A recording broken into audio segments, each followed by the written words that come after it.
بسیما میں new vision public high school کے زیر اہتمام آج ویژن اکیڈمی میں سالانہ امتحانات کے نتائج اور بانی ویژن شہید سیف الدین بلوچ کی برسی پر ایک پروقار تقریب کا انعقاد کیا گیا۔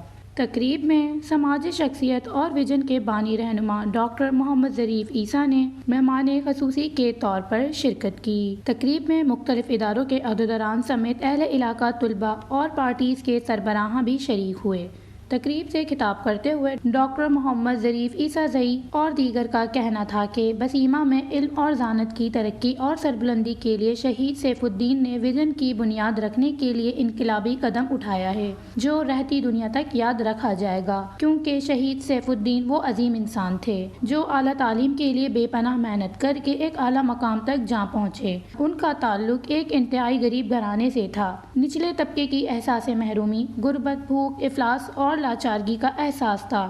وہ بطور ایک آفیسر باہر رہ کر ایک پروقار زندگی گزار سکتے تھے، لیکن انہوں نے اپنی زندگی کے آخری ایام سرزمین بسیما کو دے کر ایک علمی انقلاب برپا کرنے کی کوشش کی۔ تقریب کے آخر میں پوزیشن لینے والے طلباء میں انعامات بھی تقسیم کیے گئے۔